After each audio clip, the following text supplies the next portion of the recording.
이 예시는 이제 블로그에 이제 공개된 게 하나 있는데, 이런 부분들이 있습니다. 요거는 계속해서 예시를 가지고 한번 같이 활용하시면 좋은데, 이제 블로그에 글을 쓸 때 그냥 저는 좀 이렇게 하면 쉽게 쓸 수 있다라는 걸 한번 예시를 한번 가져왔어요. 그래서 이 방식은 응용하시면 되게 좋을 것 같아요. 예, 여러 방면에서 활용하시면 좋을 것 같은데, 주로 어떻게 하는 거냐면 주제에 대한 질문형으로 글 쓰는 방식이에요. 제가 링크는 공유 드릴게요. PC가 있으면 같이 한번 따라오시면 좋을 것 같아요. 프롬프트 하나씩 진행할게요.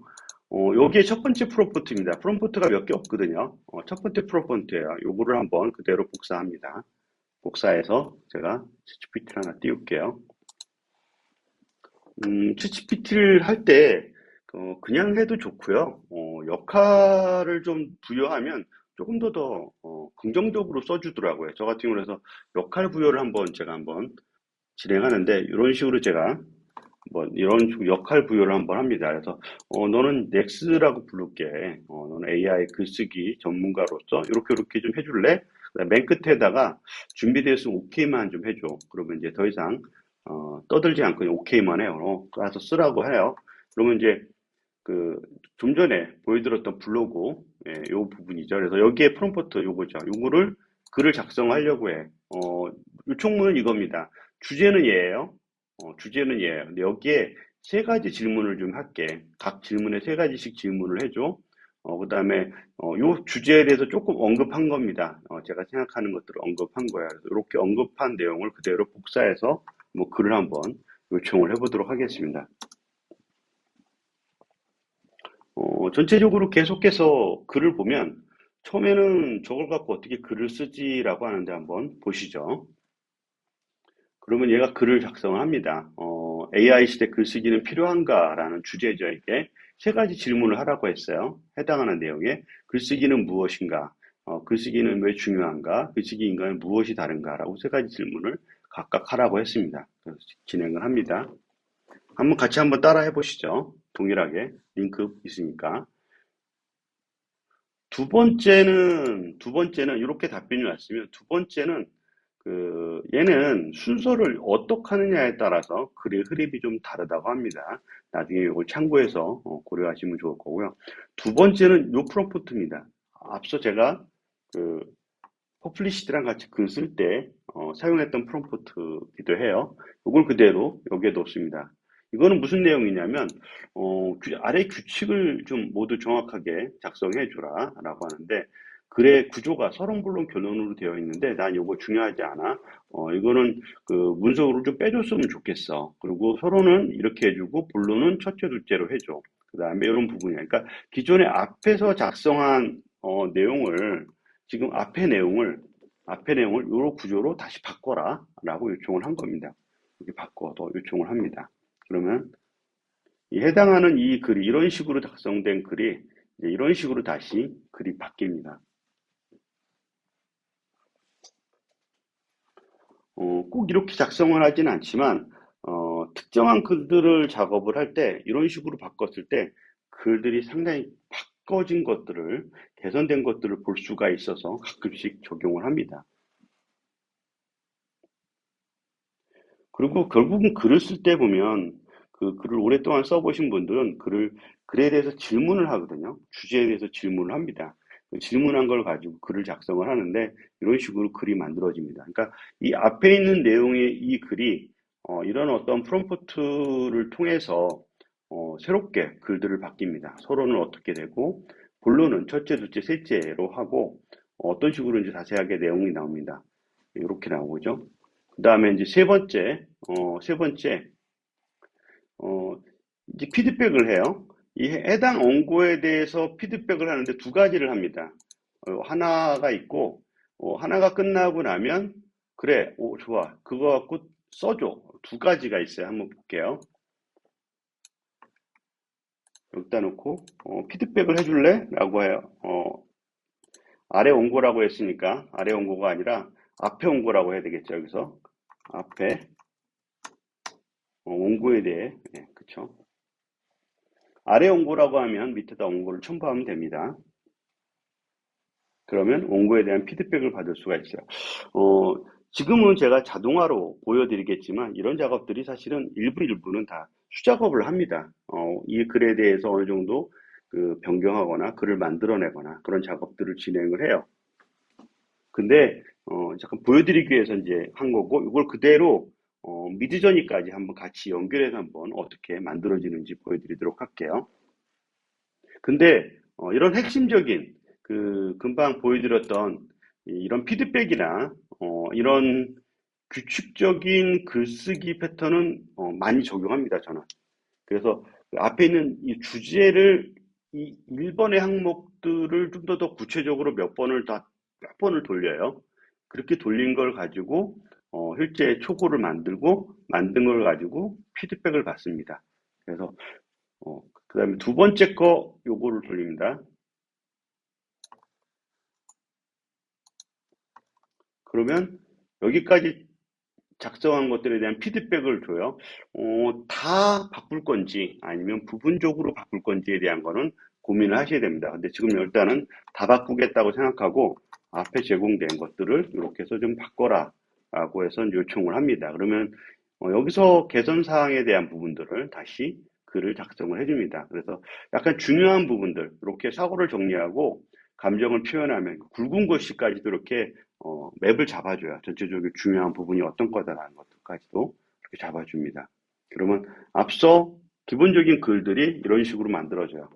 여기까지 나온 걸 가지고 그 다음 작업을 여기까지는 이제 여기가 끝으로 이제 제가 설명을 좀 드렸는데 이걸 가지고 여기는 이제 윤문을 하거나 아니면 이제 원고 제목을 달거나 그런 것들은 이제 추가적으로 이렇게 하시면 될 것 같아요. 여기 원문 링크들이 있으니까 실제 한번 따라해 보시면 될 것 같아요. 이렇게 수정이 됐습니다. 그러면 요거 한번 볼게요. 요 다음은 제가 이렇게 그대로 복사합니다. 여기까지 복사해요. 컨트롤 C 한 다음에 상위 메뉴에서 이런 캔버스 에디터를 체크를 합니다. 그래서 지금까지 작성한 원고에 대해 캔버스 에디터로 어, 에디터로 제공해줘라고 할게요. 그러면 캔버스 에디터로 올라오죠, 이렇게. 그래서 이 캔버스 에디터로 올라옵니다, 이렇게. 좀 전까지 작업한 내용들을 이렇게 불러와서 작업할 수가 있습니다. 이렇게 가져와서 사용할 수가 있어요. 갑자기 몇 개의 프롬프트를 보낸 걸 가지고 이렇게 캠퍼스 에디터로 나오니까 갑자기 확 바뀌었거든요. 그러니까 UI도 이런 캠퍼스 에디터로 넘겼기 때문에 모델 자체가 이제 바뀌어 버렸습니다. 이전 모델로 못 돌아가요. 이럴 때는. 그래서 이런 부분이에요. 못 돌아가지만 이렇게는 가능합니다. 이렇게는 가능하고 여기서 작업이 가능한데 그럴 때마다 지금은 이제 캠퍼스 에디터가 항상 뜨니까 불편해서 저 같은 경우는 동일한 새 창을 하나 띄워서 여기서 아까 그 내용을 원고를 제공한 다음에 여기서 같이 이렇게 요 대화창하고 요 대화창을 왔다 갔다 작업한다라고 그렇게 설명드린 겁니다. 그렇게 하시면 좀 더 편리하실 겁니다. 여기서부터는 그 각각의 작업들이 좀 달라요. 마크다운이 지원이 되니까 이렇게 한번 놓고 엔터를 치면 예, 스페이스를 치면 이렇게 그 제목이 만들어지고 여기에 대한 제목을 써야 될 거라고 생각하면 모르겠지만 쓸 필요가 없다면 이런 식으로 이렇게 약간 에디터 형태로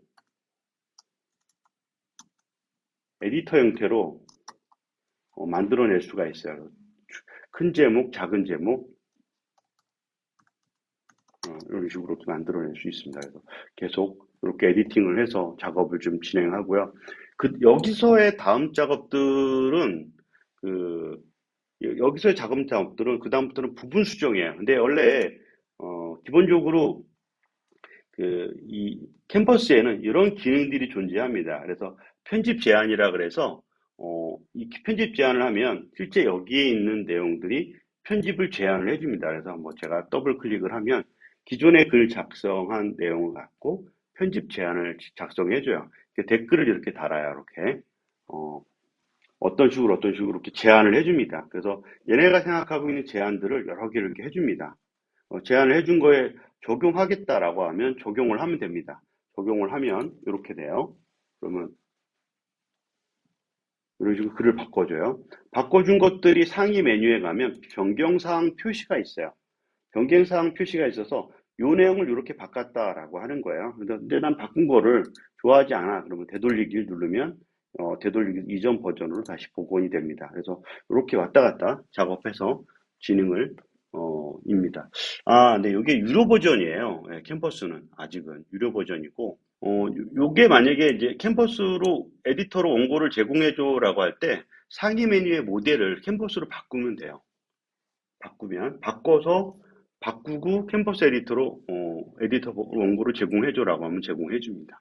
그 캠퍼스 에디터는 유료 버전에서만 가능하고 조금 지금은 베타라 그렇고 좀 안정되면 어, 무료 버전에도 제공한다고 합니다. 이렇게 편집 제한으로 해서 제공을 하는데 저도 이렇게 하다 보니까 처음에는 편집 제한을 이렇게 제공을 항상 받았어요. 근데 어느 정도 익숙해지고 글을 쓰는 게 이제 작업이 가능하다 보니까 A4 용지에 올라온 에디터 같은 거예요. 에디터. 근데 에디터인데 이런 에디터 기능에서 좀 더 개선된 부분들은 내가 이 부분을 선택했어. 또는 이 부분을 선택했어. 그래서 필요한 부분을 제가 선택하고 여기에다 챗GPT한테 요청할 수가 있어요. 그래서 프롬프트가 있는데 이거는 뭐 이렇게 뭐 수정하라고 나오는데 이 프롬프트 수정들의 이 부분 수정이 있습니다. 저는 이걸 되게 많이 쓰는데 이 작업 이안을 통해서 지금 앞에 나온 것들 중에 이 부분을 제가 만약에 그 안에다가 좀 바꾸고 싶다. 그럼 이렇게 돌립니다. 엔터를 쳐요. 그러면 해당하는 부분들이 그 프롬프트에 적용합니다. 그동안 그 챗GPT는 부분 수정을 하려고 하면 되게 불편하고 어려웠어요. 그래서 제가 그때 이제 만들어 놓은 게 이제 가로 프롬프트라는 걸 만들어 냈는데 거의 이게 가로 프롬프트 같은 거예요. 필요한 요기의 내용만 내가 수정하겠다. 요거 내용만 이렇게 하거나 작업할 수가 있어요. 또는 필요한 영역을 그 차에다가 예를 들어 여기에는 어, 글쓰기에 중요한 사례를 넣고 싶어요. 여기다가요. 예, 여기다 넣고 싶어요. 그래서 이런 식으로 이렇게 놓은 다음에 이런 식으로 이렇게 놓은 다음에 여기에다가 앞부분에 글쓰기에 중요한 사례 뭐 예를 들어 좋은 글쓰기에 중요한 사례를 추가해줘 라고 할게요. 그러면 이 앞부분에 글에다가 사례를 추가할 수 있어요. 부분 내가 뭔가를 만들고 싶은데 어떻게 넣어야 될지 불편할 때 근데 전체 문맥과 연결해서 만들어주고 싶을 때 이렇게 글쓰기 사례들을 집어넣을 수가 있어요. 그래서 글이 하나가 있는 걸 보고 필요한 영역에 내가 그 수정하거나 필요한 영역에 사례를 추가하거나 그럴 때 쉽게 작업할 수 있고 마찬가지로 여기에 그냥 에디터처럼 우리 A4 용지에 있는 에디터처럼 필요한 글들을 수정하는 작업들이 가능합니다. 그래서 그런 작업할 때 편리하게 사용할 수가 있고 이걸 다 끝나고 난 다음에는 그대로 제가 이제 컨트롤 C 복사해서 그대로 집어넣으면 그대로 됩니다. 한번 잠깐 샘플 한번 보여드리면 뭐 이렇게 한번 제가 한번 다 써졌다라고 하면 이거 다 써진 글이라고 하면 컨트롤 C에서 붙여넣기를 하면 제가 글이 제가 새 글을 하나 제가 워드프레스에다가 새 글을 하나 작업을 한다라고 하면 다 써진 글이라고 하면 여기다 컨트롤 V를 합니다. 그러면 그대로 올라오죠. 제목 그대로 놓고 이렇게 되죠. 어떻게 써졌는지 볼게요. 네, 이런 식으로 글이 써지죠. 자동으로.